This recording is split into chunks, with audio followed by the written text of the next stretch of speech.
Students, आज हम exercise 1.6 question number 1 और उसका फिफ्थ पार्ट जो है वो करेंगे इन्वर्जन मेथड से।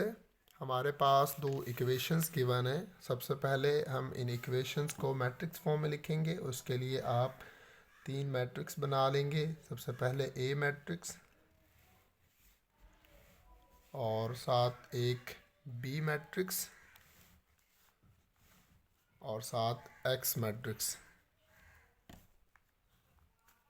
जी स्टूडेंट्स, एक्स का कॉफिशेंट 3, y का कॉफिशेंट -2, x का कॉफिशेंट -6, y का कॉफिशेंट 4।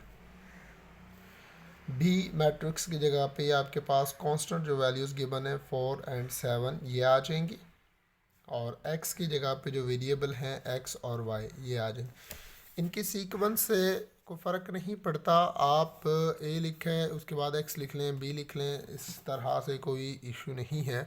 बेसिकली हमने जो इसको सॉल्व करना है हमारे लिए वो चीज़ इम्पॉर्टेंट है। तो इसके बाद हमारे पास जो फार्मूला होता है वो a x is equal to b, a multiply इधर आके divide x is equal to b over a. Students, जब हम ए को ऊपर लेके जाएंगे तो x is equal to a power -1 b। इसे हम पढ़ते हैं ए इनवर्स b, यानी कि x is equal to A inverse b। तो हमारे पास बी मैट्रिक्स भी मौजूद है, एक्स मैट्रिक्स भी मौजूद है, ए मैट्रिक्स भी मौजूद है, लेकिन ए इनवर्स जो है वो हमारे पास मौजूद नहीं है। तो हमने ए इनवर्स फाइंड करना है। स्टूडेंट्स, ए इनवर्स फाइंड करने के लिए हमारे पास जो फॉर्मूला है वो ये होता है A inverse is equal to 1/a का determinant multiply adjoint of A. तो हम सबसे पहले जो ए मैट्रिक्स है हम उसका डिटर्मिनेंट फाइंड करेंगे। ए मैट्रिक्स का डिटर्मिनेंट फाइंड आउट करने के लिए आप दोनों तरफ स्ट्रेट लाइंस यानी कि इसको डिटर्मिनेंट फॉर्म के अंदर लिख लेंगे, और वो है 3 -2 -6 एंड 4। ये हमने इसको डिटर्मिनेंट फॉर्म के अंदर लिख लिया। जी स्टूडेंट्स, इसके बाद हम ये करते हैं प्रोडक्ट ऑफ डायगोनल एलिमेंट्स। ये आपके पास डायगोनल एलिमेंट्स हैं, इनका प्रोडक्ट करेंगे 4 मल्टीप्लाई बाय 3, दरमियान में आएगा माइनस, और product of non diagonal elements -6 multiply by -2। जी स्टूडेंट्स, 4 को 3 के साथ मल्टीप्लाई करेंगे तो ये आ जाएगा हमारे पास 12। ये माइनस और माइनस क्या हो जाएगा प्लस, और प्लस माइनस माइनस। ये आप इस तरह लिख लें 4 3 ज़ा 12, ब्रैकेट लगाएंगे, ये माइनस ऐसे ही, ये माइनस और माइनस प्लस हो गया, और 6 को 2 के साथ मल्टीप्लाई किया 12। तो स्टूडेंट्स 12 -12 ये आपके पास आ गया 0। ऐसा मैट्रिक्स जिसका डिटर्मिनेंट 0 आ जाए वो सिंगुलर मैट्रिक्स कहलाता है। सिंगुलर मैट्रिक्स, जिसको हम उर्दू के अंदर जो है वो नादिर कालब भी कहते हैं। तो ऐसा मैट्रिक्स जिसका डिटर्मिनेंट 0 आ जाए यानी कि सिंगुलर मैट्रिक्स, उसका इन्वर्स जो है वो पॉसिबल नहीं है। तो आप यहीं पे लिख देंगे इन्वर्स जो है वो डज़ नॉट एग्जिस्ट, या solution does not exist. Solution does not exist. क्यों एग्जिस्ट नहीं करता? बिकॉज इसका जो डिटर्मिनेंट है वो ज़ीरो आ गया। A determinant is equal to zero, so solution does not exist. यहीं तक आपने करना है, इससे आगे इसको करने की ज़रूरत नहीं है। बिकॉज जब डिटर्मिनेंट ज़ीरो आ जाए किसी भी मैट्रिक्स का तो उसका सॉल्यूशन जो है वो एग्जिस्ट नहीं करता, तो हम इससे आगे इसको सॉल्व नहीं करेंगे। जी स्टूडेंट्स, आज हम एक्सरसाइज 1.6 क्वेश्चन नंबर 1 और उसका फिफ्थ पार्ट सॉल्व करेंगे। ये हमारे पास क्वेश्चन गिवन है, हमने इसको क्रैमर रूल की मदद से जो है वो सॉल्व करना है। सबसे पहले जो हमारे पास इक्वेशंस गिवन है हम इनको मैट्रिक्स फॉर्म में लिखेंगे। उसके लिए हम तीन मैट्रिक्स बना लेंगे, ए मैट्रिक्स, फिर हम एक्स मैट्रिक्स बनाएंगे, और इसी तरह बी मैट्रिक्स। ये तीन मैट्रिक्स हमारे पास जो हैं वो बन जाएंगे। ए मैट्रिक्स, इसके अंदर वैल्यूज़ लिखें, एक्स का कॉफिशेंट 3, वाई का कॉफिशेंट -2, एक्स का कॉफिशेंट -6 और वाई का कॉफिशेंट +4। एक्स जो मैट्रिक्स है इसके अंदर वैल्यूज़ हैं एक्स एंड वाई, और जो बी मैट्रिक्स इसके अंदर वैल्यूज़ हैं 4 एंड 7। स्टूडेंट्स ए, एक्स और बी तीन मैट्रिक्स आ चुके हैं। अब जब हमने इसको क्रैमर रूल से सॉल्व करना है तो हमें सबसे पहले ये पता होना चाहिए कि क्रैमर रूल के लिए हमें क्या करना है। तो क्रैमर रूल के से करें या इन्वर्जन मेथड से करें, हमारे पास जो मकसद है वो एक्स और वाई की वैल्यू जो है वो फाइंड आउट करनी है।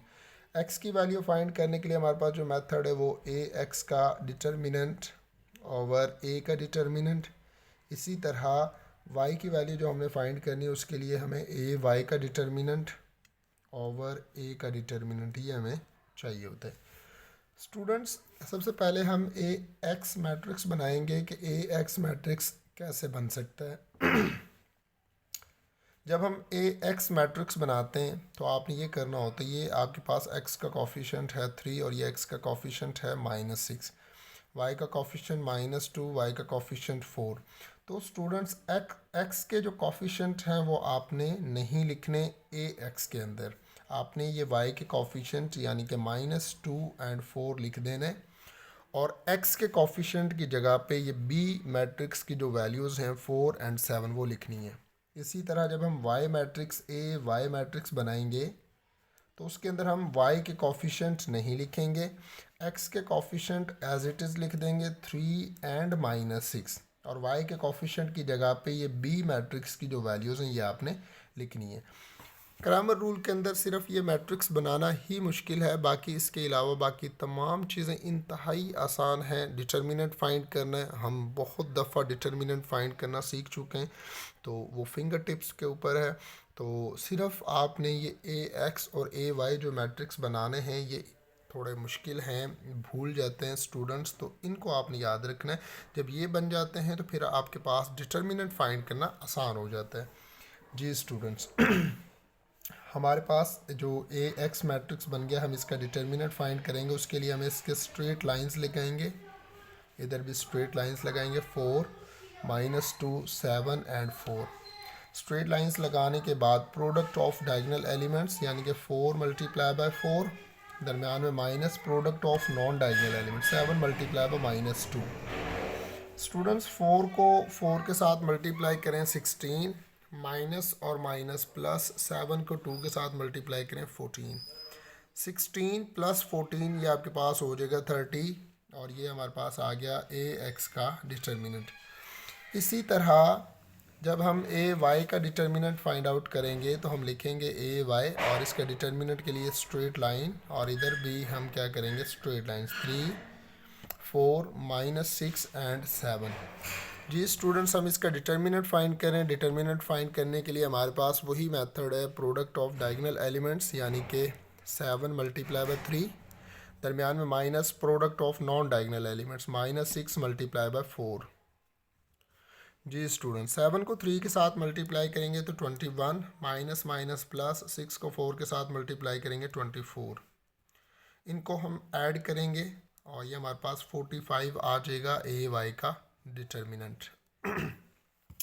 जी स्टूडेंट्स, इसके बाद हमने ए एक्स जो मैट्रिक्स है हम उसका डिटर्मिनेंट फाइंड करेंगे, और ए एक्स का डिटर्मिनेंट ए जो मैट्रिक्स उसका डिटर्मिनेंट फाइंड आउट करने के लिए हम ए मैट्रिक्स लिख लेते हैं, और उसकी वैल्यूज़ हैं 3 -2 -6 एंड 4।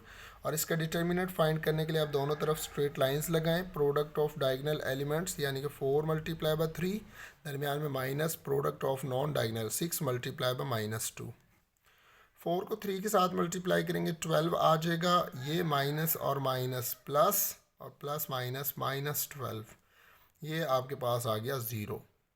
यहाँ पे एक जो इम्पॉर्टेंट चीज़ है, जब ए मैट्रिक्स का अगर डिटर्मिनेंट 0 आ गया तो इसका सोल्यूशन सेट पॉसिबल नहीं है, तो हम यहाँ पे लिख देंगे कि क्रैमर रूल से इसका जो सोल्यूशन सेट है वो पॉसिबल नहीं है, बिकॉज ए जो मैट्रिक्स है उसका डिटर्मिनेंट 0।